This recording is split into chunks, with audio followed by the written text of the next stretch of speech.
সম্প্রতি রিদিক ল্যাবস তাদের রিদিক বাংলা কিবোর্ডটি আপডেট করেছে। রিদিক কিবোর্ড ভার্সন 6-এ ম্যাসিভ আপডেট নিয়ে এসেছে। দৈনন্দিন জীবনের প্রয়োজনীয় সকল ফিচার একসাথে যোগ করা হয়েছে এই আপডেটে। রিদিক কিবোর্ডের 5টি নতুন আপডেট হচ্ছে new clipboard, new copy paste design, new number pad, Arabic language এবং continuous voice typing.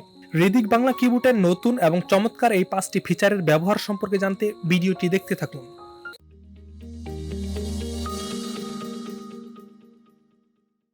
Ridmik Bangla কিবোর্ডে নতুন আপডেট ফিচার উপভোগ করার জন্য প্রথমেই আপনি প্লে স্টোর থেকে অ্যাপ্লিকেশনটি আপডেট করে নেবেন। আপনি এখন টাইপ করার সময় সবার প্রথমেই যে টপ বার রয়েছে সেই টপ বার থেকে নাম্বার 3 অপশনে রয়েছে ক্লিপবোর্ড। আপনি এই ক্লিপবোর্ডে ক্লিক করে আপনার পছন্দ মতো ক্লিপ এখানে সেট করে রাখতে পারেন। আপনার যে টেক্সটগুলো আপনি বেশি ব্যবহার করেন সেই টেক্সটগুলো আপনি এখানে কপি করে রাখতে পারেন। আপনি নতুন টেক্সট এখানে অ্যাড করার জন্য সবার এই কোণাতে একটি সেটিংস আইকন রয়েছে, আপনি সেটিংস আইকনে ক্লিক করবেন।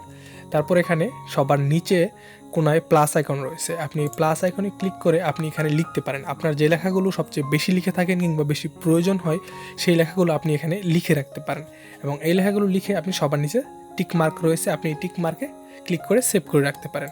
ক্লিপবোর্ড থেকে যে কোনো লেখা আপনি শুধুমাত্র এখানে ক্লিক করলে এটি টেক্সট লেখা হয়ে যাবে এবং আপনি এটি সেন্ড করে দিতে পারেন। তো চলুন এবারে জেনে নেওয়া যাক নতুন কপি পেস্ট ডিজাইন সম্পর্কে।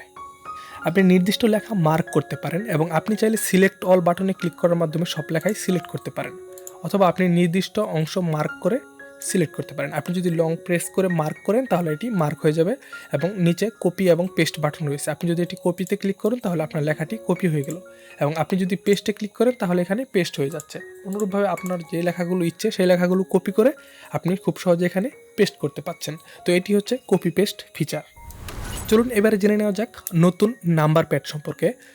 কিবোর্ডের টপ বারে 1 2 3 এই লেখাটির উপর যদি ক্লিক করি তাহলে আমরা এখানে একটা নতুন নাম্বার প্যাড দেখতে পারবো। আপনি দেখেই বুঝতে পারছেন যে নাম্বার প্যাডটি কত বড় করা হয়েছে এবং নাম্বারগুলো শুধু আলাদা করা হয়েছে। ইতিপূর্বে নাম্বারগুলো টাইপ করার জন্য ছোটো একটা নাম্বার রো থাকতো, তো এই নাম্বার রো থেকে টাইপ করার সময় অনেক সময় নাম্বারগুলো ভুল হতে পারতো, সেক্ষেত্রে কোনো মোবাইল নাম্বার টাইপ করা। এখন এই নাম্বার প্যাডটি বড় হওয়াতে আপনি যে কোনো সিকিউরিটি কোড প্রদান করেন, বিভিন্ন মোবাইল নাম্বার ইনপুট করেন, সেটা খুব স্বাচ্ছন্দ্যে এবং নির্ভুলভাবে করতে পারবেন এই বড় নাম্বার প্যাড ব্যবহারের মাধ্যমে। চলুন এবারে জেনে নেওয়া যাক কন্টিনিউয়াস ভয়েস টাইপিং সম্পর্কে। ইতিপূর্বে আপনি যখন ভয়েস টাইপিং করেছেন তখন হয়তো সেটা কন্টিনিউয়াস হতো না, কারণ একটা বাক্য শেষ হওয়ার পর সেটি থেমে যেত। এখন আপনি চাইলে কন্টিনিউয়াসলি রেকর্ড করতে পারবেন, আপনি একটার পর একটা আরেকটার পর আরেকটা বাক্য লিখতে পারবেন। তো আমি যদি রিদিক কিবোর্ডের মাইক আইকনটিতে ক্লিক করি তাহলে এটি ভয়েস টাইপিং শুরু করবে এবং এই ভয়েস টাইপিংটা কন্টিনিউ থাকবে। আমি যতক্ষণ পর্যন্ত কথা বলতে থাকবো ততক্ষণ পর্যন্ত এটি শুনতে থাকবে এবং তারপর এটি টাইপ করে দেখাবে। কিভাবে Arabic language layout set up করবেন? যাদের অ্যারাবিক লেআউটটি সেট আপ করা দরকার তারা এই ট্রিপল ডট অপশনে ক্লিক করে সেটিংসে চলে যেতে পারেন, অথবা সরাসরি রিদিক কিবোর্ডের অ্যাপ্লিকেশন থেকেও সেটিংসে চলে আসবেন। তারপর মোর ল্যাঙ্গুয়েজেস নামে একটি অপশন রয়েছে, তারপর অ্যারাবিকের পাশে যে ইনস্টল বাটনটি রয়েছে এটিতে ক্লিক করে আপনি অ্যারাবিক লেআউটটি ইনস্টল করে দিবেন। অ্যারাবিক লেআউটটি ইনস্টল করার পর আপনি ব্যাকে আসবেন, তারপর আপনি রিদিক কিবোর্ড থেকে আপনি অ্যারাবিক লেআউটটি অন করে দিবেন।